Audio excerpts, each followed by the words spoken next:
70 years ago, I was in high school, almost a third as long as the country has been around. And when I was in high school, I really only had two things on my mind: girls and cars. and I wasn't doing very well with girls, so we'll talk about cars. But let's just imagine that when we finish, I'm going to let each one of you pick out the car of your choice. Sounds good, doesn't it? Pick it out, any color, you name it. It'll be tied up with a bow, and it'll be at your house tomorrow. And you say, well, what's the catch? And the catch is that it's the only car you're going to get in your lifetime. Now, what are you going to do knowing that that's the only car you're ever going to have and you love that car? You're going to take care of it like you cannot believe. Now, what I'd like to suggest is you're not going to get only one car in your lifetime, but you're going to get one body and one mind, and that's all you're going to get. And that body and mind feels terrific now, but it has to last you a lifetime. The most important thing is to be able to define which ones you can come to an intelligent decision on and which ones are beyond your capacity to evaluate. You don't have to be right about thousands and thousands and thousands of companies.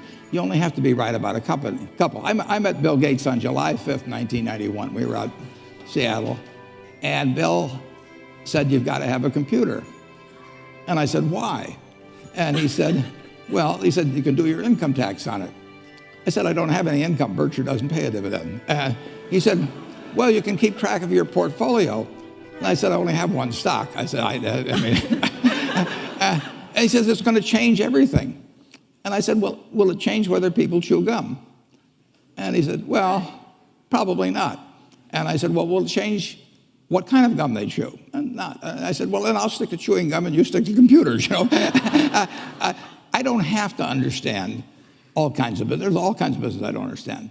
But there's thousands of opportunities there. I did understand the Bank of America, you know, and I'll be able. I'm able to do that. I'm able to understand some given percentage. But Ted Williams wrote a book called The Science of Hitting, and in The Science of Hitting, he's got a diagram, shows him at the plate, and he's got the strike zone divided into 77 squares, each the size of a baseball. And he says, if I only swing at pitches in my sweet zone, which he shows there, and he has what his batting average would be, which is 400. If he had to swing at low outside pitches, but still in the strike zone, his average would be 230. He said the most important thing in hitting is waiting for the right pitch. Now, he was at a disadvantage because if the count was 0-2 or 1-2 or so on, even if that ball was down where he was only going to bat 230, he had to swing at it. In investing, there's no called strikes. People can throw Microsoft at me and, you know, you name it, any stock, General Motors, and I don't have to swing.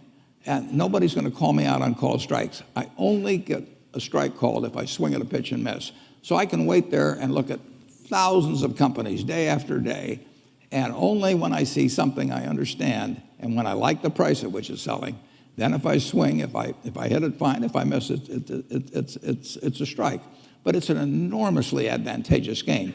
And it's a terrible mistake to think you have to have an opinion on everything. You only have to have an opinion on a few things. In fact, I've told students, if when they got out of school, they got a punch card with 20 punches on it, and that's all the investment decisions they got to make in their entire life, they would get very rich because they would think very hard about each one.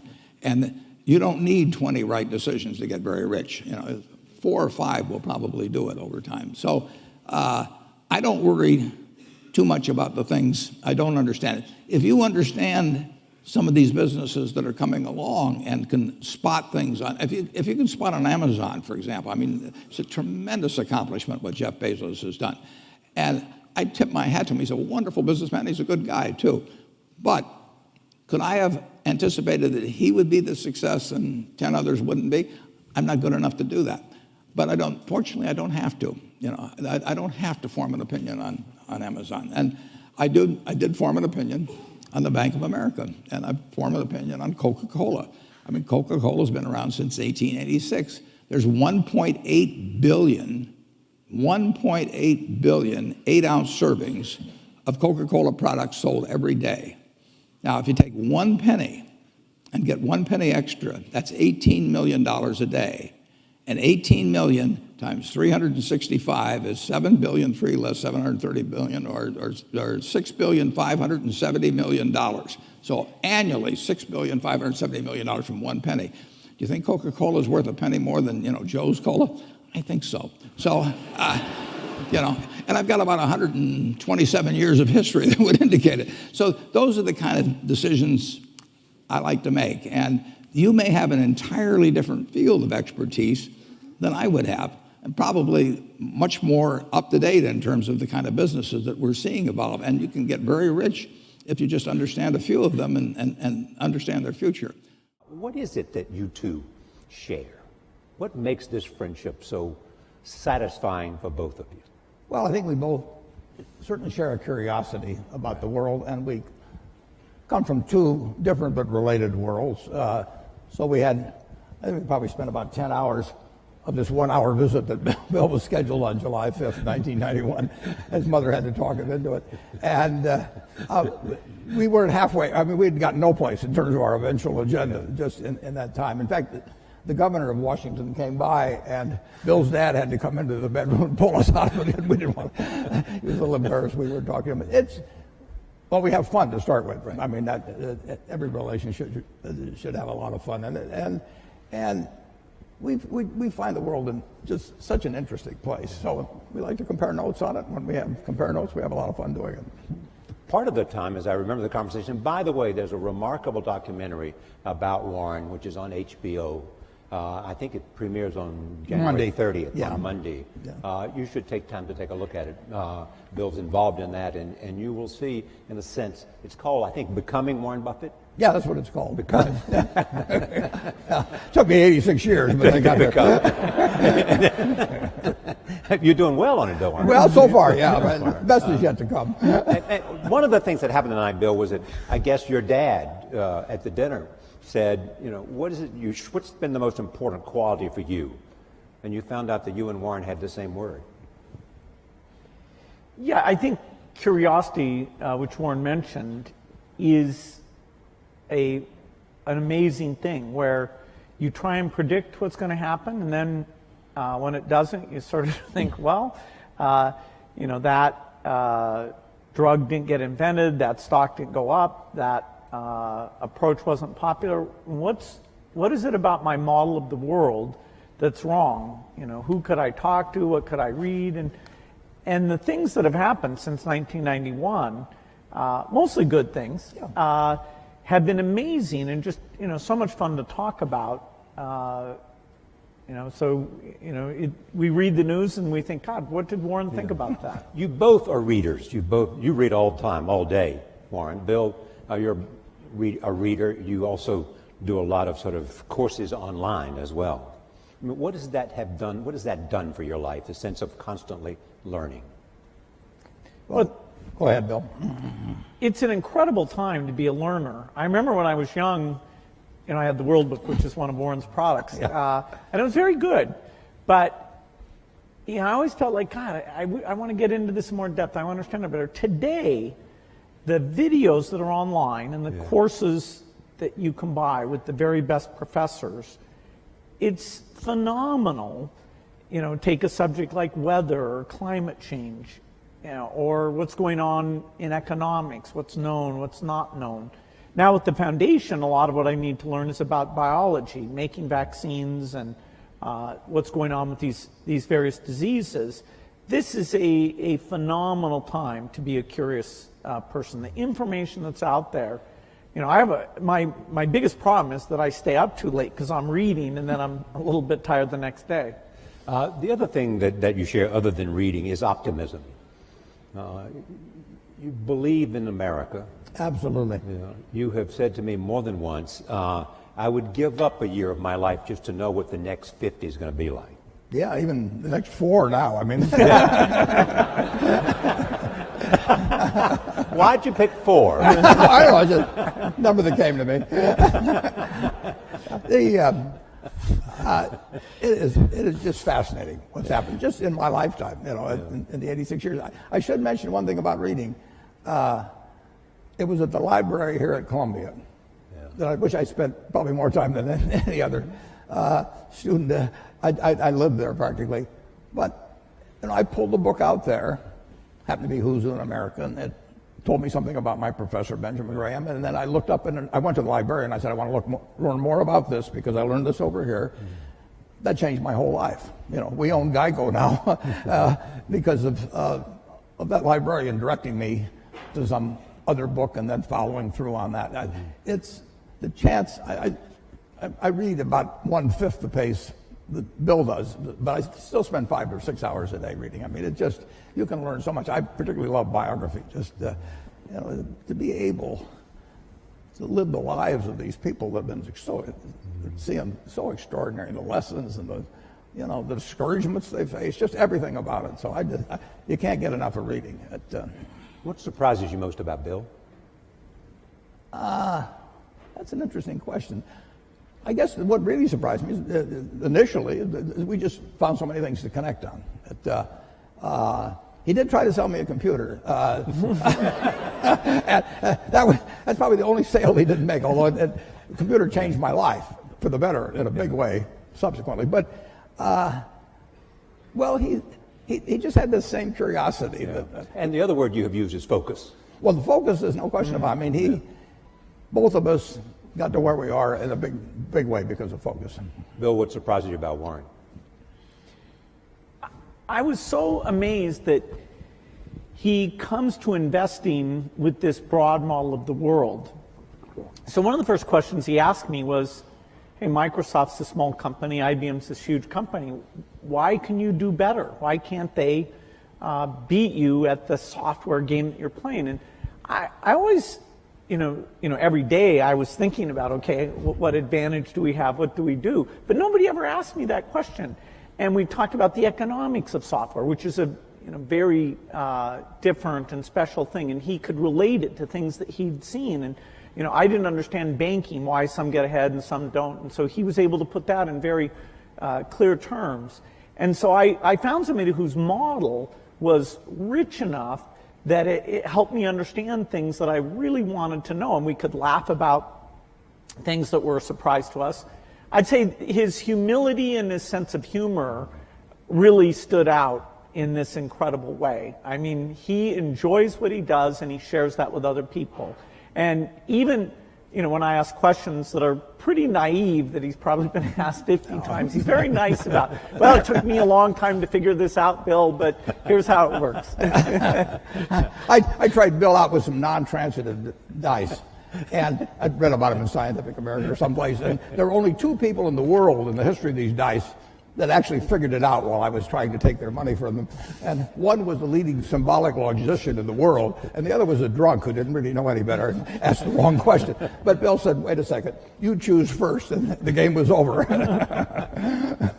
You taught him, you didn't teach him, but you brought him into a great appreciation of bridge. Yeah, he'd play bridge, but the family is very big on games. His family was very, very big on games, and so we played bridge together, and we played in China, going down the great rivers when we were supposed to be looking at the scenery. We had a good time playing bridge.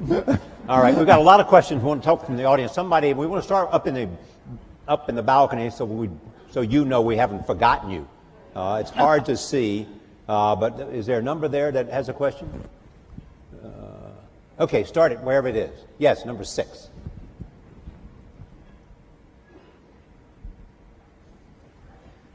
Thank both of you guys for being here today. My question is in regards to public health and vaccinations. Given our current president's publicly stated stance against the use of vaccinations, both in this country and abroad, how would you recommend that we, as students and future leaders in the health sciences, best allocate our resources to most effectively resist his alternative fact political philosophy in regards to domestic and global public health? Thank you. Well, Bill? That's a good place to start. Yeah.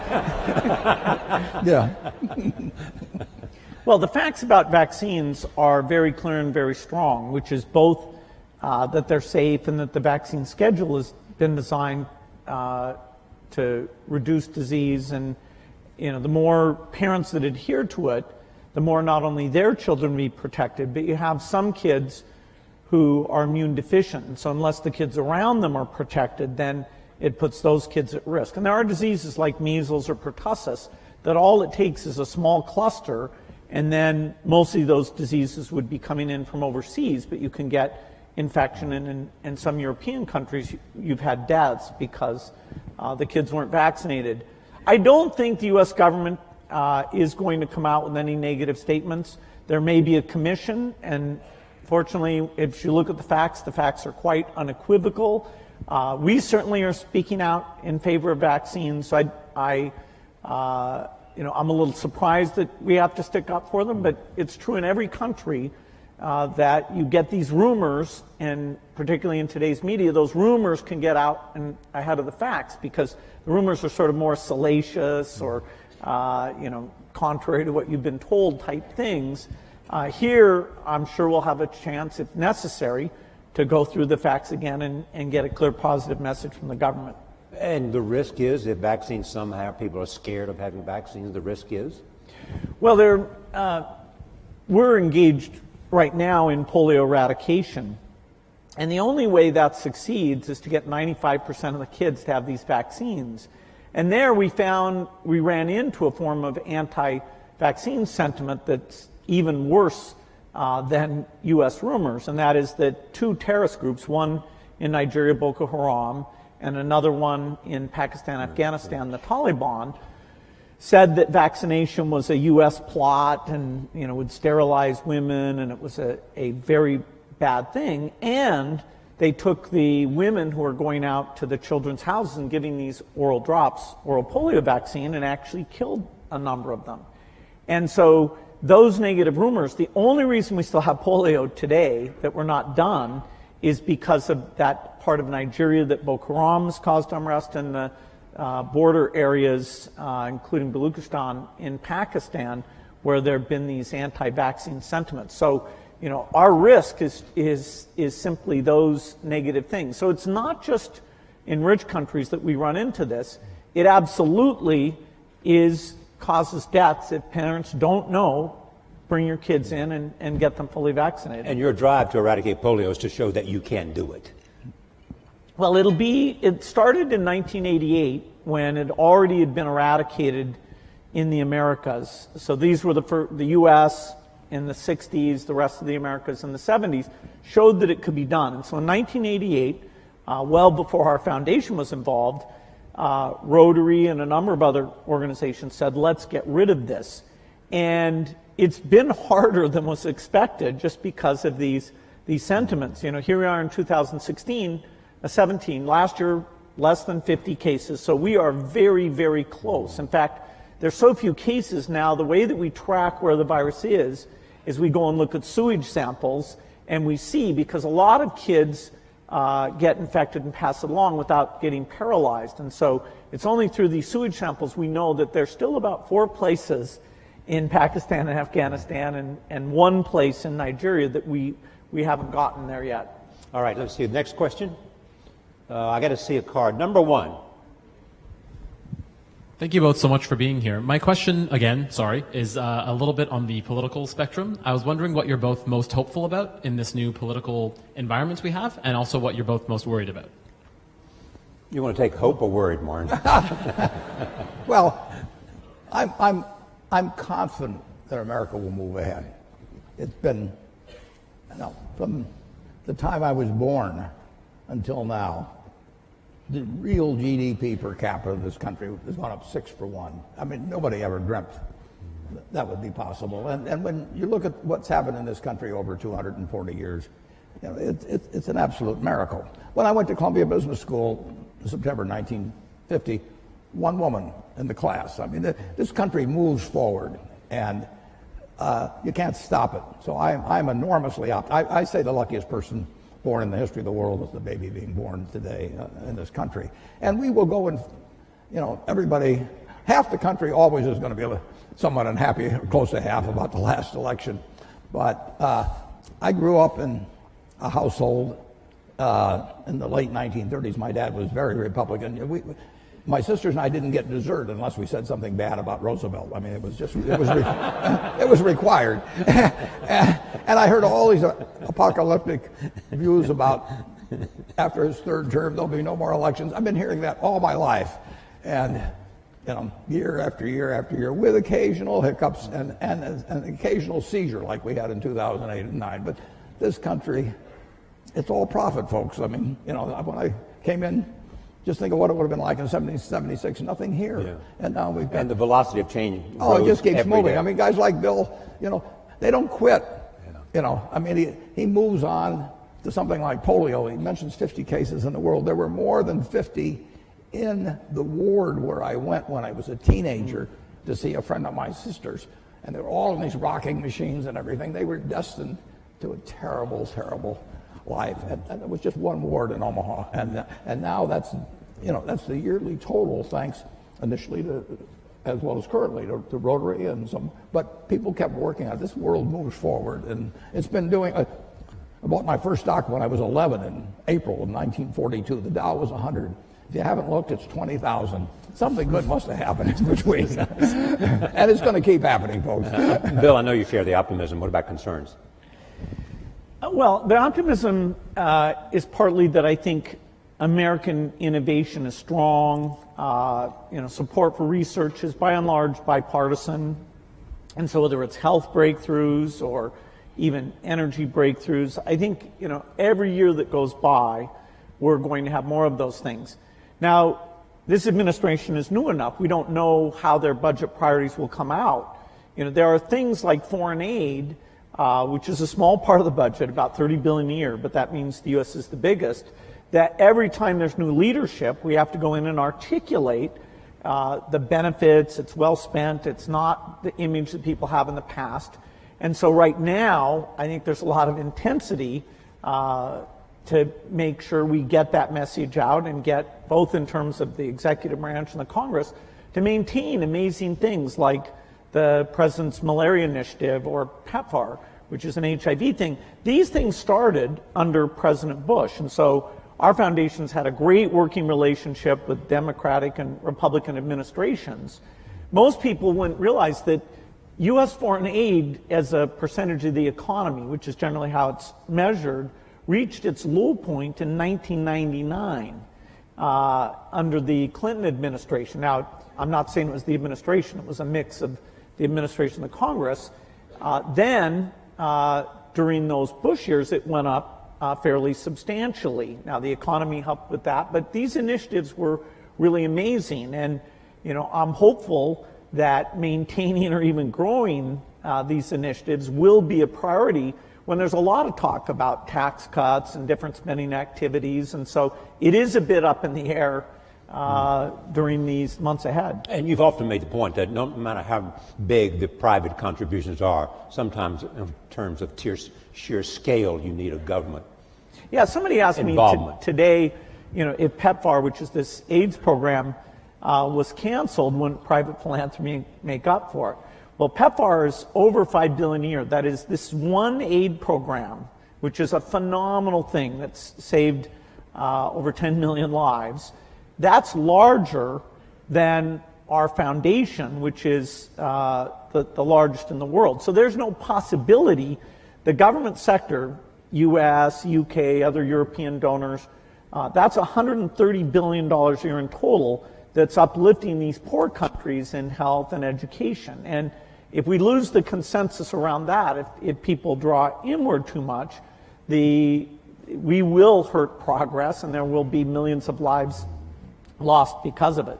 All right. And one thing that might be mentioned, Charlie, is that the difference between now and 60 or 70 years ago in the ability of really bright people, really innovative, really energetic people to get finance to do things is just dramatically better than it was at that time. So now, if you've got good ideas, and there's good ideas right in this crowd, and you've got energy, it's far easier to get finance to move forward those ideas than you could 50 or 60 years ago. Is that because of the internet or crowdsourcing, or what is it? It's just lots more capital around and people more optimistic about people are very optimistic about business. But better ways to connect the two, the capital and those Absolutely. and the ideas. It's dramatic. It's dramatic. And the willingness to take risk. The first venture capital stuff is in the 1960s, and it's tiny.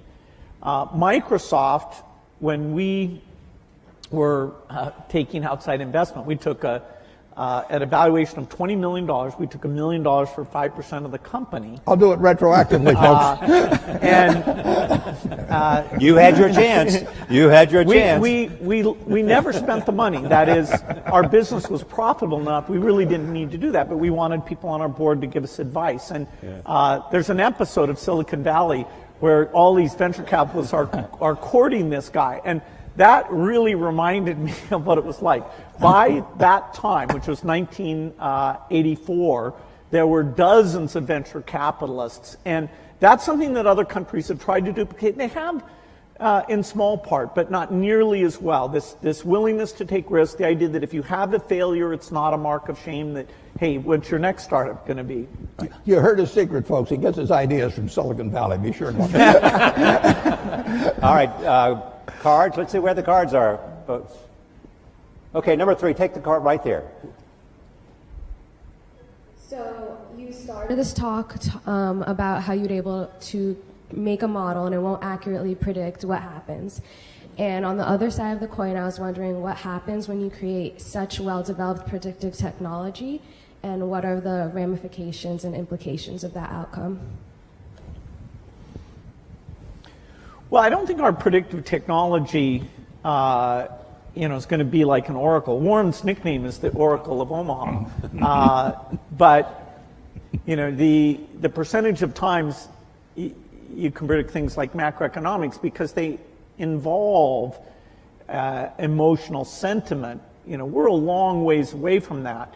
The biggest modeling thing I'm involved in is a group that models diseases. So we look at HIV or tuberculosis and understand, okay, what do we have to do in terms of diagnosis and drugs to get these things down? Once we finish polio, we'll go on, and our next big challenge, which will take decades, but I expect will be done in my lifetime, is malaria eradication. So these models aren't nearly at the point where they can take human sentiment into consideration. The field of economics, a very basic question about what we should have done differently before the financial crisis, there really is no consensus, whether it's with the public or inside the profession of economists. They agree that some of the emergency treatment we did was necessary and important, and I wish that was better understood. But in terms of the root causes, it's actually a little disconcerting how little our models, our understanding, explain how that imbalance got so extreme. All right, well, number 2. Hi, my name is Eugenia. I'm in the engineering school here at Columbia.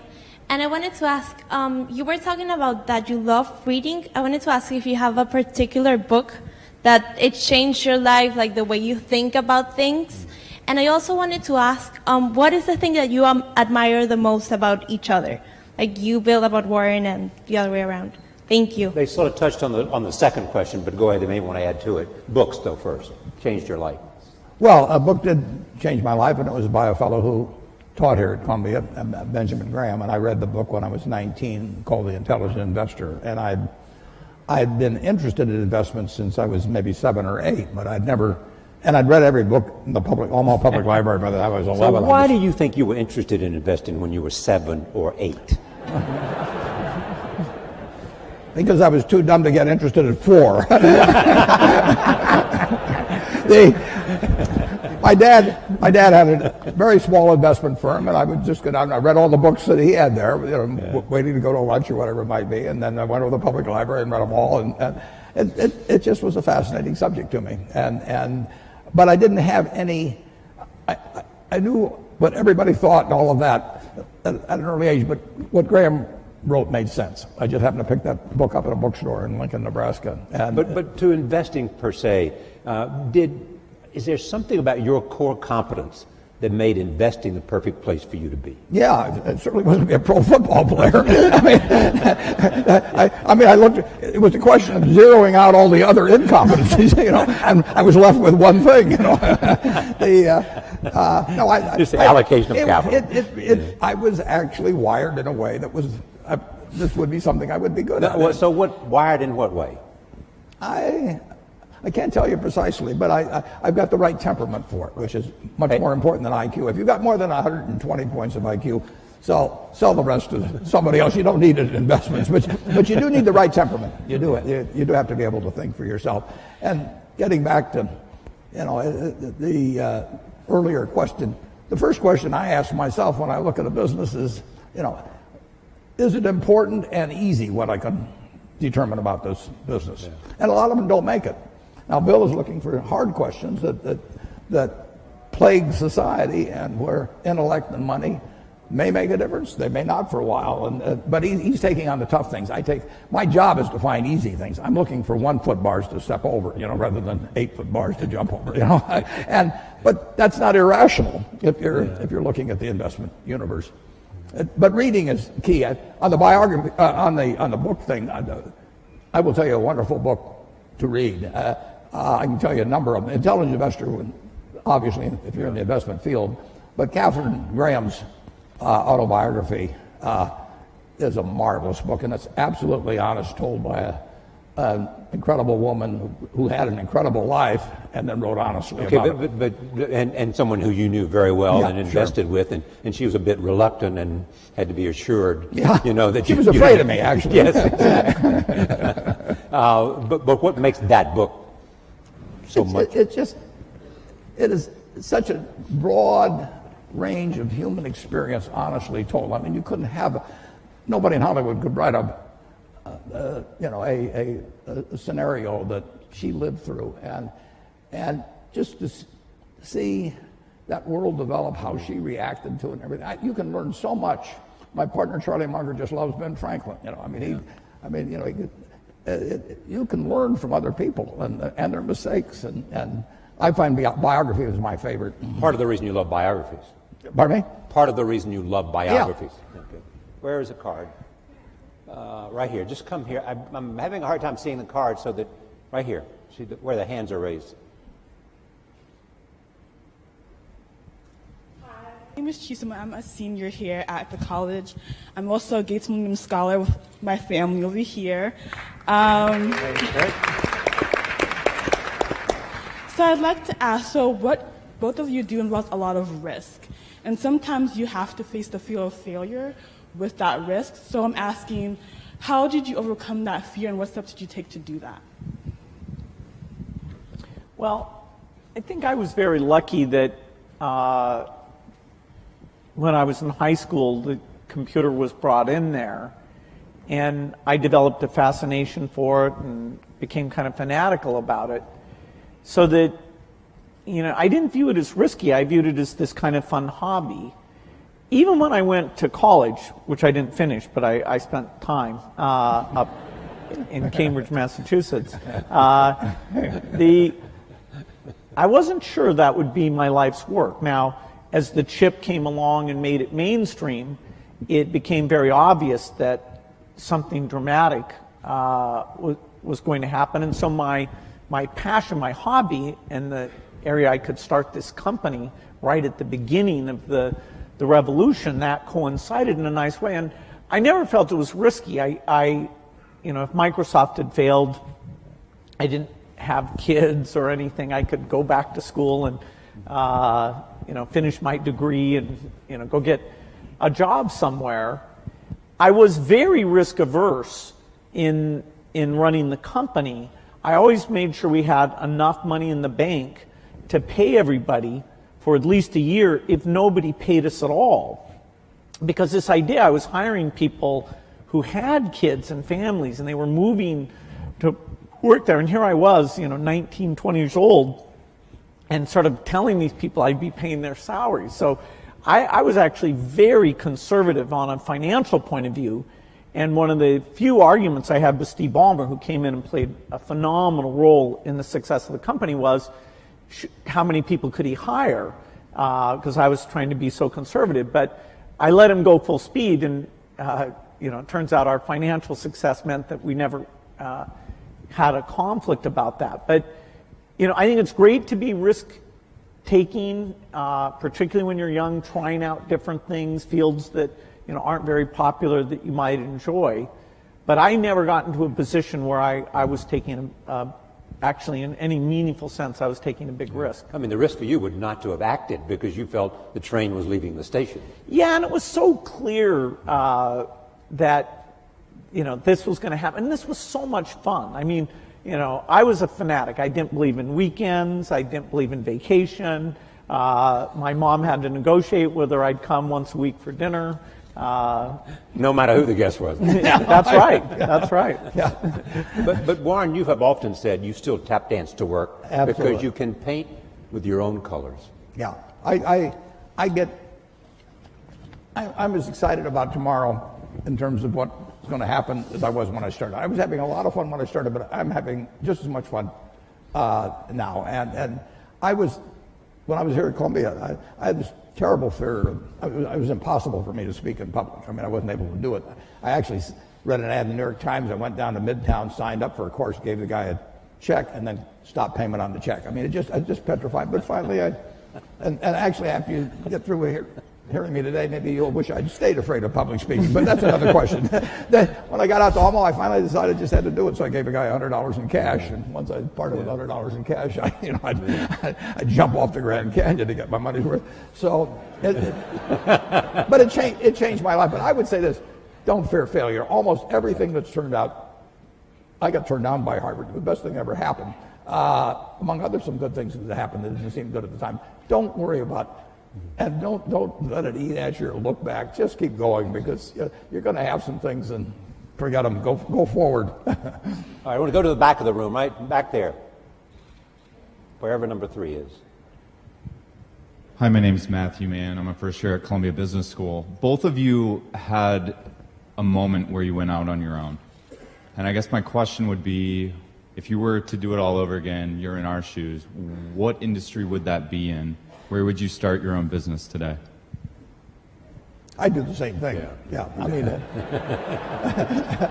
for one thing, I'd be a failure at anything else probably. I mean, I'm not gonna, no, I mean, I had fun when I was in my 20s, my 30s. Now I'm 86 and I'm having fun. And so I advise students, as much as possible, look for the job that you would take if you didn't need a job. I mean, don't sleepwalk through life, and don't say it's all going to be great.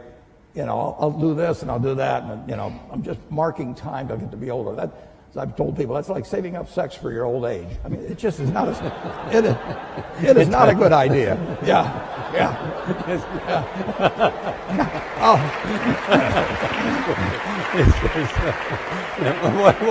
What are you urging them to do? I'll explain it. Just what I'm talking about. Now, you really want to be doing what you love doing. And you can't necessarily find it on your first job. Right. But don't give up before you find it. Bill, you've had the unique experience, A, because of your curiosity, B, because of your involvement in global health, to see the impact of a lot of other areas, whether it's biomedicine or whether it's a whole range of other things other than computer science. If you were going to drop out of Harvard today, which field would you be most likely attracted to? Well, I love the hard sciences, and there's some phenomenal things that people will get a chance to be part of. I'd still probably pick computer science, because the work in artificial intelligence today is at a really profound level. Our ability not just to play games, but that is a profound milestone, the AlphaGo work that the DeepMind people at Google were able to achieve. And that kind of technology is in all the leading companies and a lot of the universities. With AI, creation of agents, the ability to read and understand material, it is going to be phenomenal. So anything connected with that, I think, would be an exciting lifetime career. I also think in energy, we have the imperative to have energy that's reliable, cheap, and clean. And no system available today can provide that, whether it's for rich countries or for poor countries. And so the innovations there will be profound, and there's many paths that could provide that solution. Finally, I think biology, it's the most thrilling time. We are going to figure out obesity, cancer, even things that are very hard, like depression, because the mind is even more complicated than other parts of the body. I see this through the lens of the disease of the poor, the infectious disease, where new vaccines, new drugs, we are moving faster than ever.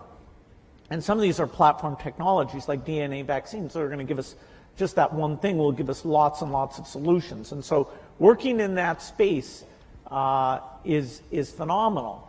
Now, I say this, to my children, and they may not want to do hard sciences. The one who's picked wants to counsel patients and be a doctor, and even more than the science piece, that relationship with patients is what grabs her. So everybody has their own taste, but in terms of big impact, those 3 hard science problems would be at the top for me. All right, next, right here, right next to number 1. Hello, thank you guys for being here. Also, thank you to Mr. Gates. I am also a Gates Scholar, and without your foundation, I wouldn't be here. Many industrial-based communities have been severely affected with higher levels of unemployment due to the increasing utilization of automation, which ends up displacing workers. What do you believe is a possible solution to unemployment arising from automation? It's a good question. Because there's a lot of talk about globalization and all of that, and a lot of other people step forward and talk about how technology and the impact technology is having on jobs and the demand for new kinds of skills.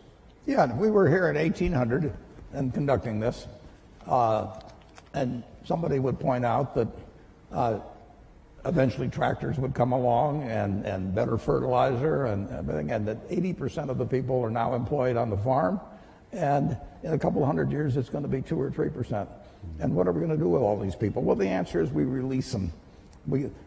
Keynes wrote something about it in something called Essays on Persuasion. He wrote in 1930 about what a more prosperous society would become like. And he actually postulated that in 100 years, and we're now 87 years away from that there would be 4 to 8 times as much output per capita. And he's remarkable, but he didn't quite get how it might get distributed. But the idea of more output per capita, which is what the progress is made on productivity, that should be harmful to society is crazy. I mean, the distribution may be a problem, but if one person could push a button and turn out everything we turn out now, is that good for the world or bad for the world? You'd have to figure out how to distribute it, but you'd free up all kinds of possibilities for everything else. So everything should be devoted initially to getting greater productivity, but people who fall by the wayside through no fault of their own, as the goose lays more golden eggs, should still get a chance to participate in that prosperity, and that's where government comes in. Right. Bill, anything to add to that? Yeah, a problem of excess is a different problem than a problem of shortage. If all the tractors and computers stopped working, then we would have problems of shortage there, and we just wouldn't have enough people to make the output. A problem of excess really forces us to look at the individuals affected and take those extra resources and make sure they're directed to them in terms of re-education and incomes policies, and the need for labor in terms of smaller class size, helping handicapped kids, reaching out to the elderly. The demand for labor is not at zero. If you ever get to that point, fine, you can shorten the work week, and you'll be just fine with that. And so this idea of taking an individual who during their generation is affected, I think there's a lot to be learned about that, a lot of thinking we have to do. But the macro picture that it enables is an opportunity. Number 2. Also, I'm urging people at the back so you have a chance. We want to go back up to the balcony as well. So I see number 6. We'll come to 6 after 2. Yes.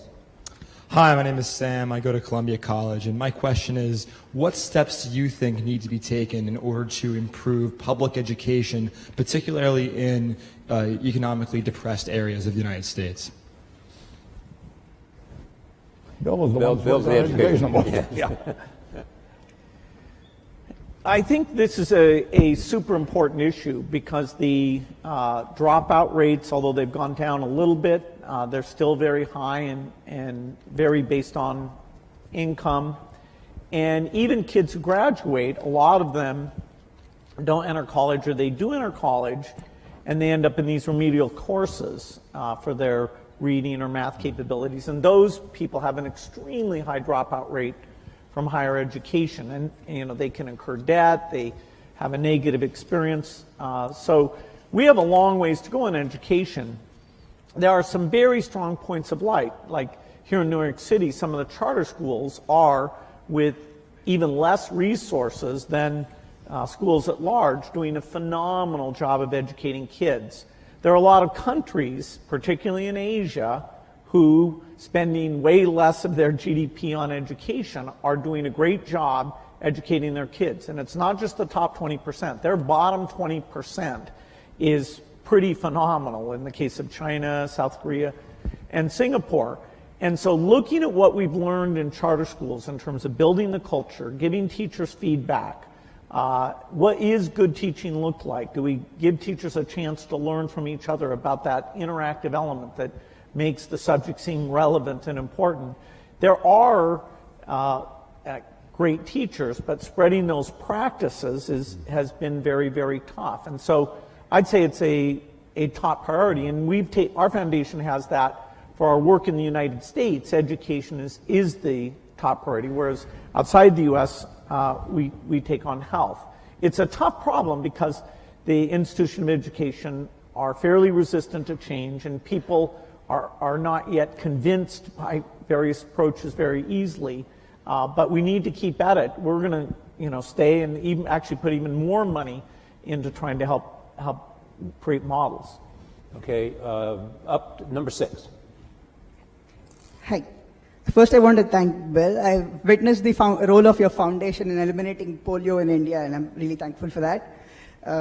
My question is more on how to set the basic level of debate in any public sense.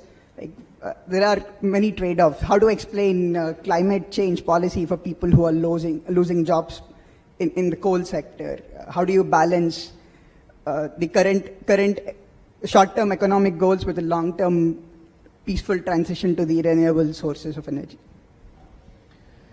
No, it's a good question.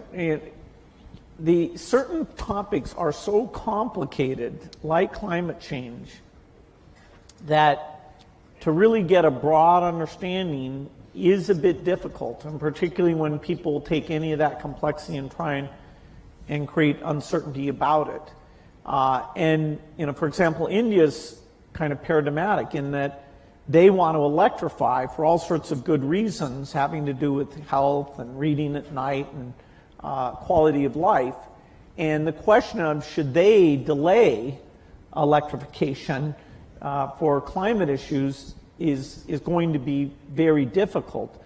The ideal is to innovate in such a way that they can go full speed ahead on electrification without emitting the CO2 that the natural path of them today, which is coal, is the way to go. And so we have a lot of cost reduction to do because rich countries may be able to buy premium electricity. When you get to middle income or lower, that's just not going to happen. And democracy has us allocate these resources in terms of investing in the future and things like research and investing in the present. And when you have a problem like the financial crisis, then you do get a little bit of more of short-term thinking. And I'm hopeful, I think it's better for the world and for the country if we can get back into a little bit more of a focus on the long term.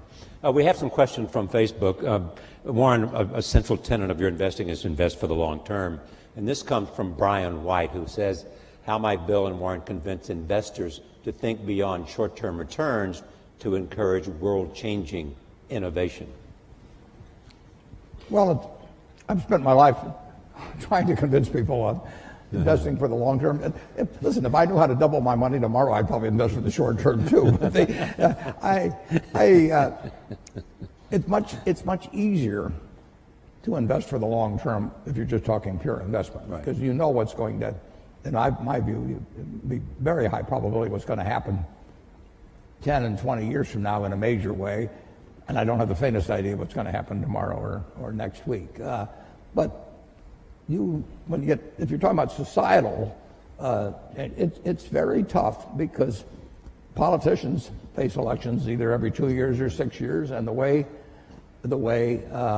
particularly congressional districts have been organized, primaries have become more and more important, and so it's very hard to have politicians think of something that's wonderful for the country for 20 years, but will cost them the election 2 years from now. And that's a basic problem in a democracy, and it gets to be more of a problem as we've arranged congressional districts so the primary dominates, because a very limited number of people turn out, and their motive tend to be on the extremes of both parties. So it's not easy. Whether you're going to make an investment in a company or whether you're going to buy the company, what are the factors that you're looking for?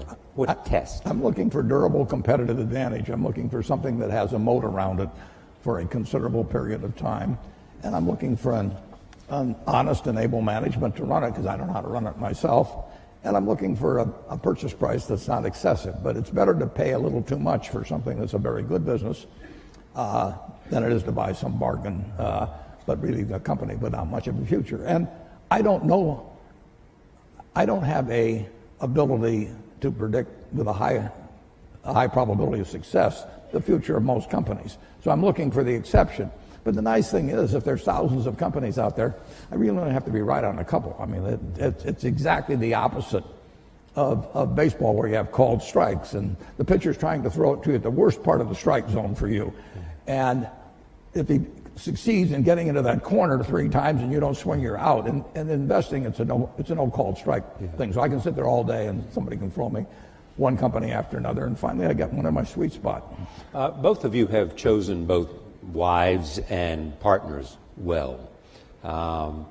Charlie Munger added what to you? Charlie Munger changed my views. He refined them in a huge way in terms of looking for the quality companies and looking for the ability to make an investment that would work out well for 5 or 10 or 20 years, as opposed to something there might be one. I call it cigar butt investing, where there was one puff left in the cigar, but the cigar was free, so you picked up these disgusting looking things and got one puff out of them and one onto another one. And that worked okay, but it was small scale, and it really doesn't build something satisfying. So he kept forcing me in the direction of saying, is this really a business we want to own for forever? And do we want to get associated? It's like a marriage. I mean, do you want to get associated with this person forever? And it's a great way to look at things. Bill, your wife, Melinda, has added what? Well, she's... Other than 4 children. 3 children. How much time do I have? Because she is your partner, and she was there in the philanthropy from day one. At Microsoft, I had 2 partners who were amazing. I had Paul Allen in the early days, and then Steve Ballmer as the company got bigger. And we would not have achieved anything what we did without those partnerships. Because, when things are tough, when you're making big decisions, having somebody who's really in there with you, committed, for me, I couldn't have done without that. For the foundation, Melinda's an amazing partner.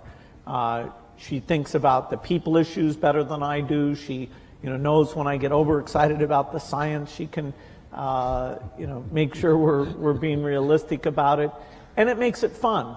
Last week I went to Europe to World Economic Forum. She went to Nigeria, and then this weekend we just sat and talked about, okay, what did we see? What does that say about the work we should do? And so, I don't think I'd enjoy it without a partner, and particularly someone amazing like her. It's more fun with a partner. I mean, Charlie and I have had more fun working together than either one of us would have had individually, and we have never had an argument after working together for 58 years. You talk every day? Not anymore, because we know what the other guy's going to say. We just grunt. We talked it all out 50 years ago. So if you see Charlie and he says, "Why haven't you called me?" you'd say, "Well, I knew what you'd say anyway." Absolutely. No, there's no question about it. But we still have a lot of fun together.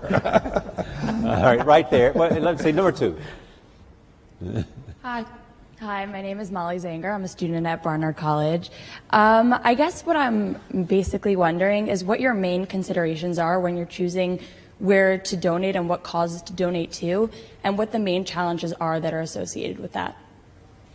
Yeah, well, I wholesaled it because I made a choice that I wanted to have. Well, originally, my first wife and I planned that I would pile it up and she would unpile it, but that was plan number 1. But she died in 2004, and then I had the problem of figuring out the best way to distribute what would turn out to be a lot of money, and I wanted some people who had similar values and similar objectives to what I had, but I also wanted people who would pour in intelligence and energy, and in the case of Bill and Melinda, a lot of their own funds, would work at it full time, but who really saw society as I saw it, which was that every life is of equal value. And that if you start with that, and then you figure what you might be good at changing, whether it's in medicine or education or early learning or whatever it may be, that was my answer, was the wholesale. Retail philanthropy would drive me crazy, but wholesale philanthropy I really like. Bill? Yeah, for our work at the foundation, the belief in innovation, which both Melinda and I saw at Microsoft, our question was, okay, how do we bring that kind of innovation to help the world's poorest? And we learned that coming up with new vaccines, that although you can pay a lot to have them created, the marginal cost comes down to less than $1. So getting a new vaccine for the main cause of diarrhea or pneumonia, that can be a phenomenal thing. So you're looking for these super nonlinear dramatic things, because as a per poor person or compared to government funding, philanthropy is actually quite small, and yet funding vaccine projects, the government isn't as good as that as a philanthropist who assembles a team and over time is learning how to do that very well.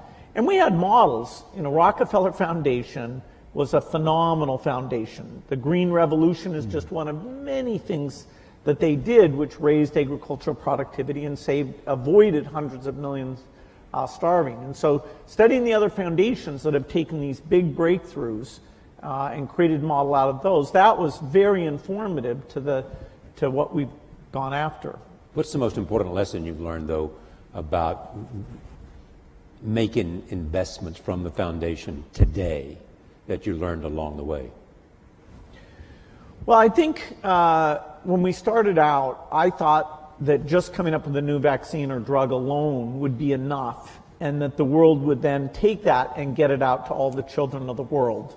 Partly through field visits I did, that Melinda did, looking at the statistics. That delivery system doesn't get out to a lot of the kids. And so having to figure out how people were hired or how that was funded and measured, this what's called primary health care, we were drawn into that out of necessity. It didn't fit the normal sort of in the lab, come up with this great concoction. And yet, in order to achieve our goals, we needed to think about those delivery pieces. In fact, sometimes the state of the product actually had to be simpler in some ways in order to get through that very limited delivery capacity.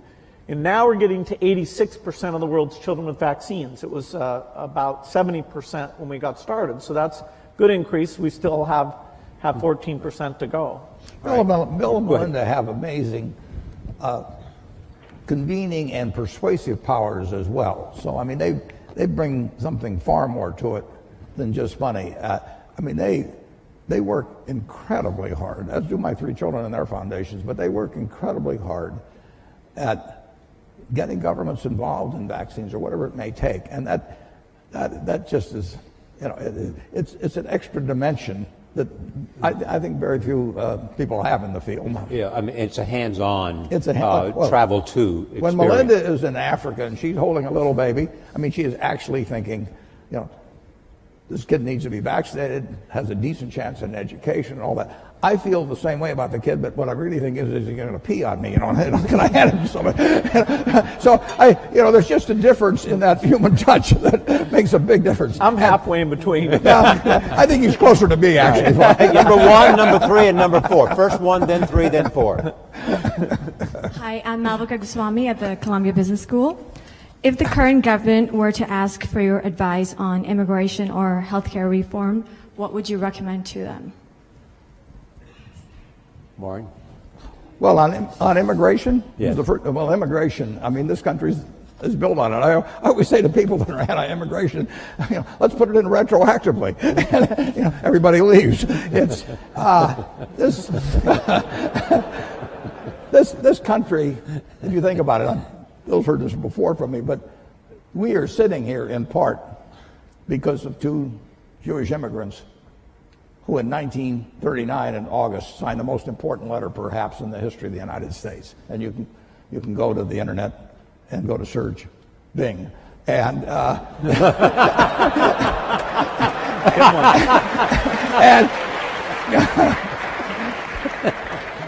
and just type in Einstein, Roosevelt, 1939. Leo Szilard and Albert Einstein, 2 immigrants, came here. They came directly from Germany. Szilard came from Hungary before that. And they told President Roosevelt that the Germans were likely to develop an atom bomb, which was likely to work. It's less than a full page, and we better get to work on something fast. And that the Manhattan Project came out of that. And if it hadn't been for those 2 immigrants, who knows whether we'd be sitting in this room. Mm-hmm. Immigration? I'm going to let him handle it.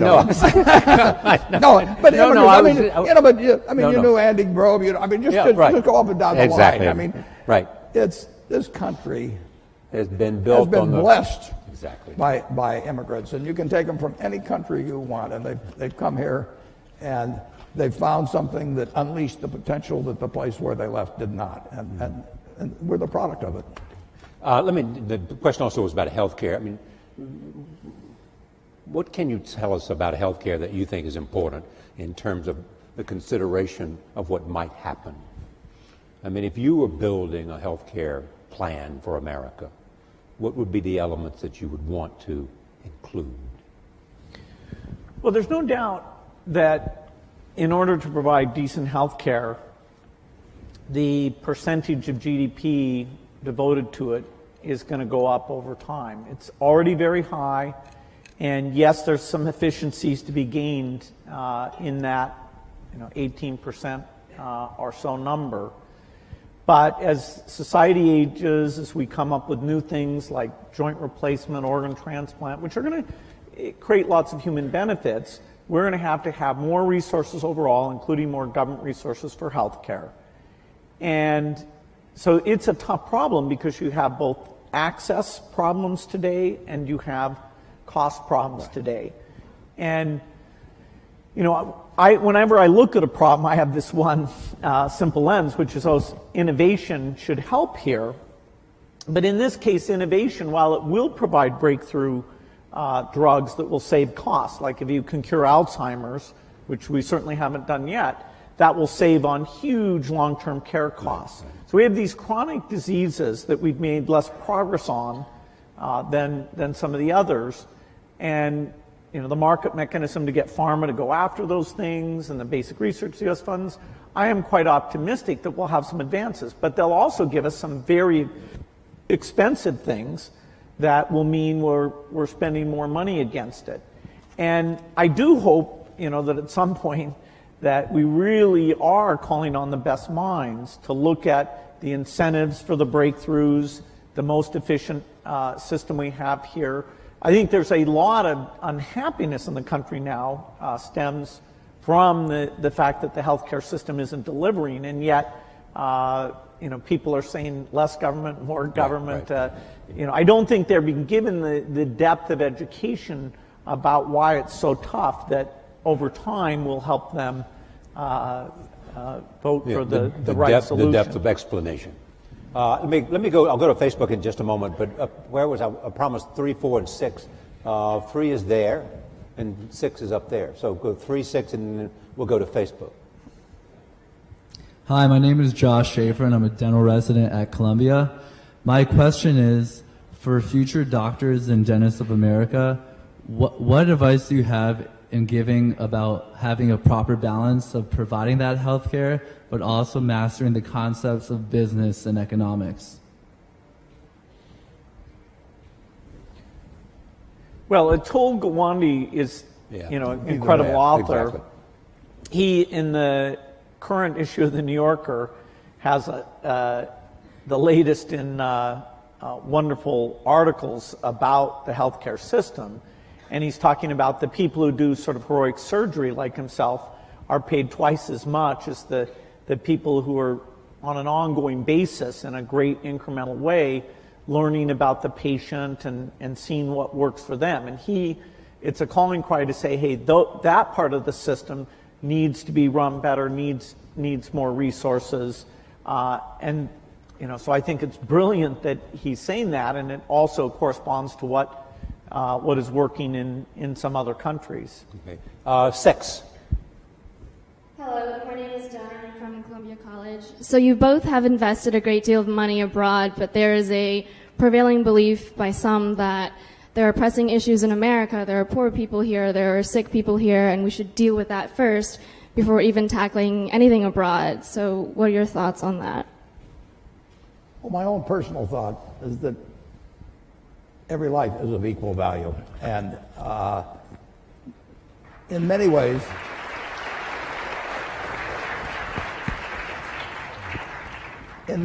if you have a limited number of dollars, you actually can do more for more people outside the United States. We do have greater resources here for our 320 million people than exists around the world for 7+ billion people. So if you can improve the lot of more people by intelligently spending $1 billion or any other number in other areas of the world actually than here. And coming from Omaha and having the money I have, people can say, well, why not spend it all in Omaha? You grew up here and Omaha's done all kinds of things for you. And I absolutely acknowledge that. But in the end, if I've got X dollars to spend, I can make life better for more people if I can have it intelligently allocated in other parts of the world actually than the United States. And that draws a fair amount of criticism, but I live with it because that's just what I believe.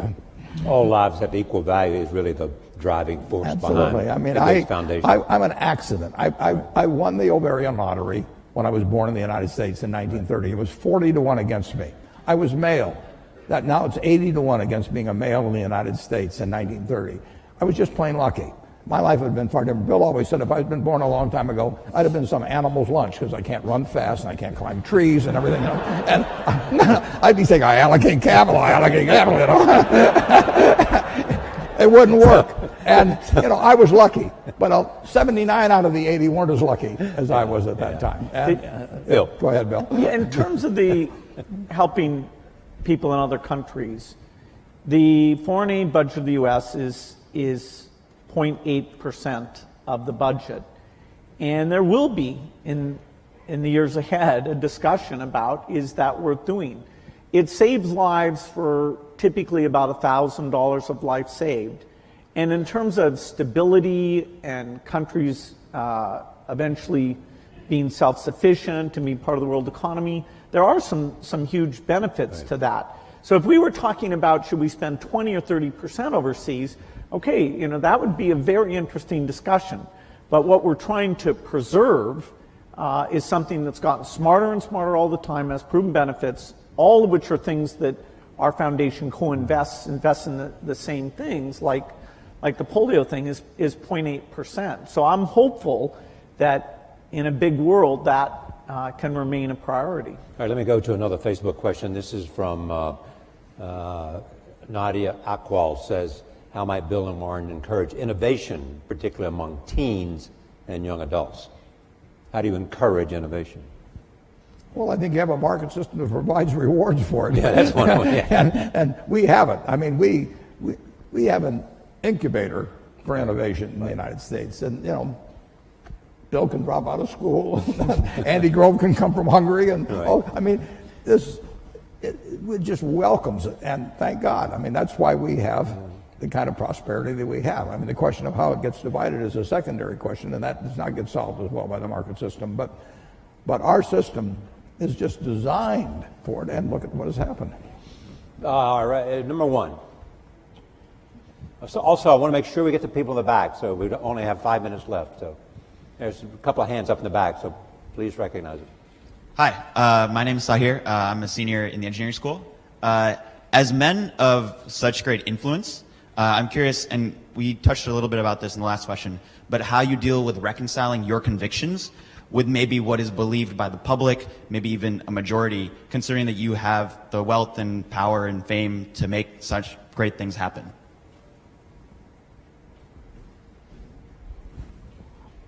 Either.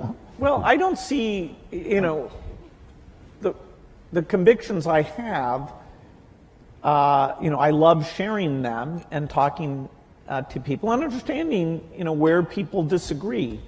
You know, I can be overly science-centric about things. You know, there's all sorts of causes that are super important that our foundation, because we have limited resources, we don't get to go and do. There's lots of diseases.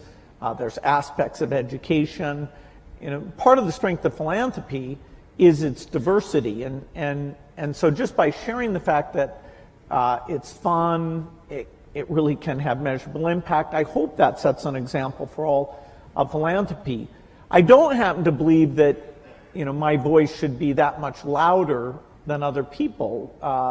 You know, so, you know, some of these big political donations, you know, at least, you know, I think Warren as well, you know, we've chosen not to have that be a huge way that, you know, we're spending our money. That's a personal choice. You know, the money's being saved for, not for the megaphone, but for the work of the foundation.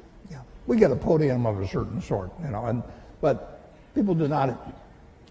With a partner like Charlie Munger, you don't have to worry about my views being accepted automatically. They point out the shortcomings. And the influence of money in politics, I really think, is bad news for this country. I think Citizens United was a terrible decision. And the idea that somebody can pour millions and millions of dollars into a campaign, and in certain cases it not even be identified, I think really kind of goes counter to the kind of America I believe in.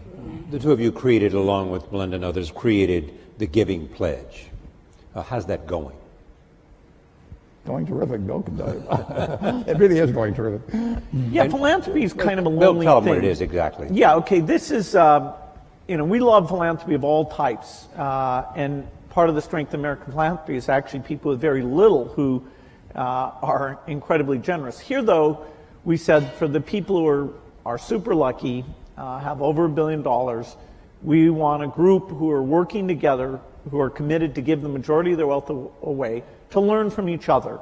What's worked, what hasn't worked, how do you involve your kids, how do you hire staff, and they'll find areas they're working on together and cooperate, but we're not pulling any money. And we thought we'd get, you know, 20, 25 people together, and in fact now we're at 156. So it is a wonderful yearly event. I've made some great people. I do think that the quantity and quality has gone up because we're getting together. We'll never be able to measure that in a direct way, and we're making special efforts in China and India because now we have a lot of wealth there that wasn't there before. And in their own way, I think by having a strong philanthropic sector, that will help those countries and therefore help the world. What's interesting now, Bill and I are having dinner actually with the group tonight, for example, but if you go back 100 or 150 years, people got wealthy by making some money from the first oil refinery or still a mill and building another one, and Henry Ford would build a plant to build cars, and then it would be from retained earnings, which eventually turned into cash.